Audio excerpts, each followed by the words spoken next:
all the time. How in the world did you go from having no running water in your apartment to living on the water, to living oceanfront, to have another home that's lakefront? How does somebody go from changing their conditions that dramatically in a pretty short window of time? And a lot of different things went into that. A lot of it was blessing, a lot of it was a lot of hard work, all kinds of mental changes that I made. But there's one area that I've not talked a lot about that I want to cover today that I think you need to know if you want to change the conditions of your life that way as well. So when the water got turned off, you know what I had to do? I had to look around my life. I really had to take an inventory, not just of me, but what was around my life. And the fact of the matter was I did not have the right people in my life. I didn't have the people who believed in me. I didn't have the people who supported my vision. I didn't have people who made me want to be better in my life. I had a few, but I didn't have enough. I had too many people in my life that have just always been in my life. They always accepted me for who I was. And that acceptance, that lack of belief in me, that lack of standard got me all the way to where I couldn't even pay a water bill. I didn't even have a car, never mind electricity for a while. And so it's very dangerous. It was very dangerous for me for who I allowed just to support my limiting thinking, who I had around me. They weren't bad people. There's very few bad people. They just weren't people who were going to get me going in my life where I knew I needed to go, where I was born to go. I had read all the books on personal development. I learned about influence, kind of learned how to change my state, how to think differently.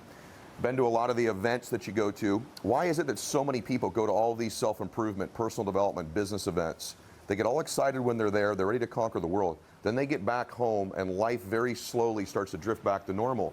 And that's because environment overrides almost everything in our lives. That's why. And so the reason you're so excited when you're at the event, the reason you're ready to conquer the world is the environment supports what you're doing. And so I had to start to address my environment. And environment is all the place you are, but most importantly, your environment is the people that are around you. Because write this down, number one, in our lives, the most powerful force that I'm aware of in the world is to be consistent and congruent with the expectations of our peer group. Let me say that to you again. The most powerful force on earth is we become consistent with the expectations of our peer group. You're going to get out of life what the people around you expect of you. And so I had to begin to address who were the people around me, and specifically what was the environment that I was in, because number two, proximity is power. The closer somebody is to you, the more influence they have over you. That's why your personal relationship that you're in is something that must be evaluated at all given times. And people ask me, how do I get more spouse support or partner support, boyfriend or girlfriend support? I don't know that you're always going to get more support, and I don't even know that that's needed. But one thing that's a foundation of all relationships is, does this person believe in me? Most people love us. That's one thing. If we're in a relationship, we kind of feel a level of love. But the deeper question is, do they truly believe in me?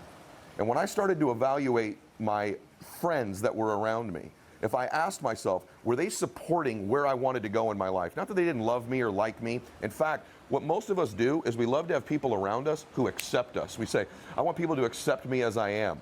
And there's a benefit to that. There's a huge negative as well. If people are constantly accepting this version of you, there's nothing compelling you to go to the next version. There's no stimulus that says I better change. There's no discomfort. Because these people closest to us, their proximity has influence over us. So number one thing I want you to ask yourself is, do the people around me believe in me? And if they don't, that needs to be evaluated. People say, well, then what do I do? Do I get rid of them? Well, maybe in some cases. I mean, if they're antagonistic to you, certainly. But what you have to do is begin to add people in your proximity who do believe in you or who will believe in you. And if they don't believe in you, perhaps they don't need to be eliminated from your life. But one thing you may need to do is start to reduce their proximity to you. Maybe they're not as close to you as they used to be. I've had to do that many times in my life where I've had to eliminate a few people from my life, but very few. This is so critical to you becoming successful because your environmental game is more important even than your mental game because it's what supports it. And so I want you to evaluate a few things. Do they believe in me? Number two, are they a past or future reference type friend? In other words, when you're around them, what do you find yourself talking the most about? Is it the past or the future? I want to be around people who are constantly talking about either the present, but most importantly, the future. In other words, I want people who are present with me so that when they're with me, we're together. You know, you have those friends too who are constantly not present even though they're in your presence. We don't want that either. But if people are constantly taking me in the past frame of reference, old stories, old things, remember when, high school, college, previous date, previous vacation, previous business, remember when, constantly, you know, they're just always reminiscing. Or are they projecting me into the future? If at least 75% of your conversations aren't about the future with the people that you're around, these are not people supporting your future. They're supporting your past. They're reinforcing your past. The more we talk about something, the more we reinforce its importance in our life. And so this is a very subtle thing. And I think even as I say it, you're going, whoa, they do love me. I think they might believe in me, but man, we talk about the past all the time. Well, this is somebody who's going to reinforce that state of your life. You need to add people to your proximity who are discussing the future with you. You know, you've heard about triggers before where you can learn in personal development that, you know, you snap your fingers, you put yourself in a state, or you walk, you hear a song, it's a trigger, isn't it? You hear a song from some point in your life, it triggers a memory. Or a song you love right now that triggers you wanting to work out or move your body. So things are triggers. People are also triggers. And if there are people in your life, just by their proximity, trigger events that are prior in your life that didn't serve you. Just by being around them, they're a trigger. Humans are triggers. Do you have people that just when you see them, they trigger peace for you? They trigger joy. They trigger abundance. They trigger competing. They trigger intensity. They trigger belief. They trigger confidence.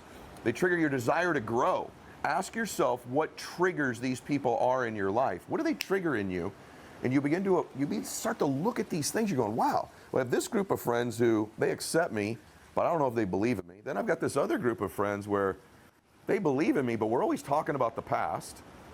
And then you know what? They kind of trigger these states of sort of comfort or average in me. Who do I have that's triggering my desire to grow? Who makes me uncomfortable? Who do I have, like, I kind of clean up the house before they come over? Who do I have where I get excited when I see them because not every conversation's the same?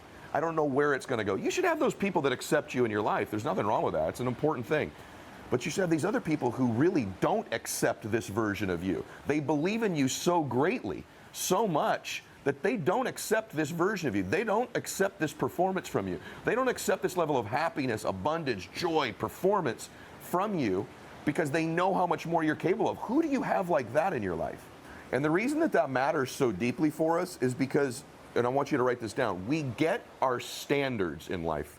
We don't always get our goals. We don't always even get what we focus on. We end up ultimately getting what our standards are.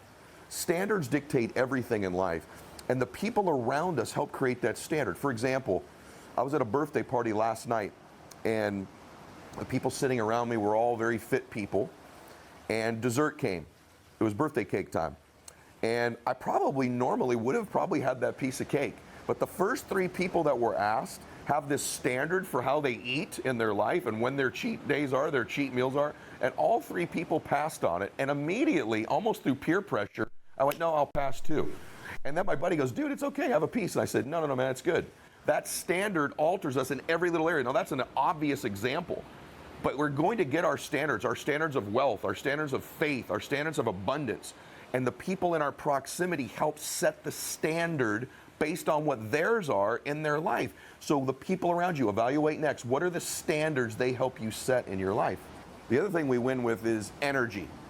And so ask yourself this, is this person in my life an energy giver or an energy drainer? This is massive. So when you're talking to them, do they feed you energy? You know, there's that one number where it shows up on your phone, and you're like, right? You know that conversation, that text is going to be an energy drain. This person's proximity to your life is stealing some things from you. I'm not saying you shouldn't have people in your life who you're supporting and you're helping, because we're going to talk about that next. But if the vast majority of people around you are energy neutral or energy drainers, what do you think that's doing to your environment that you're supporting yourself with? Okay? Or, on the contrary, is this someone who gives you energy, feeds your belief, makes you stronger, gives you that juice in your life? Because all of these things, these people around us, all these evaluations, they're creating our environment so that it'll support our thinking, it'll support the changes we're making, it'll support our goals.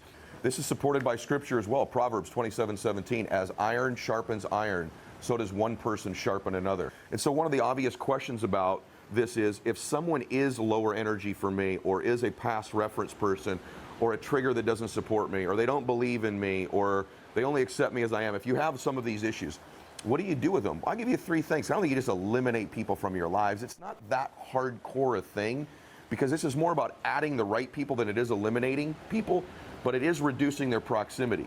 And so I think with people in your life that aren't supporting you the way you want to, number one, I would recommend you be kind to them. Be kind in your conversations with them. You don't have to become mean to them or adversarial to them. And I don't even think you need to let them know this. Number two, I think you need to be cordial. But I will tell you that you begin to become three, which is concise. Your dialogue with them begins to be concise. Their proximity to you begins to shrink. And these are things people say, gosh, that's so difficult. Well, do you want to be happier? Do you want to win? I mean, you've already tried the other things, right? You've already started to write goals down. You're already working on yourself. You already got some habits that you're working on. Maybe this is the area. Perhaps this is the area. Those of you that have children, this is an audio or video they should be watching or listening to. Their school teachers influence them. That's their mentors. That's like what we're doing right now, right? But who really has influence over your children? Who really sculpts who they are? It's their friends, and it's their closest friends. That's why parents guard those associations so vigilantly, the good parents do, because they know the proximity of these kids around their children are going to influence ultimately who they become. Our lives begin to have a pace that's different than when we're young, but the same exact thing is true for us. These people closest to us dictate who we become. It's not our mentors like our school teachers. They have some influence. I have influence, hopefully with you, but not the same as the people that you're texting with when you're done listening to this. Not the same as who you're having dinner with tonight. Not the same as who you have lunch, who you're around at work, who you're around in the evening, who you socialize with, right? They have the greatest form of influence over you. Because in your life, you're trying to build this library of memories, aren't you? And in your mind right now, these memories are going to be different. They're different places, different experiences, different things, right? Different moments, different achievements, different breakthroughs, different feelings. With the same people? With the same people. With the same people, you are likely to build the same types of memories over and over again. So if you love your life right now, if everything in your life is rich, and you don't want it to change, and you don't want it to grow, and you'd like to keep repeating these memories you're getting now, well then by all means keep these people very close to you and add people as you go.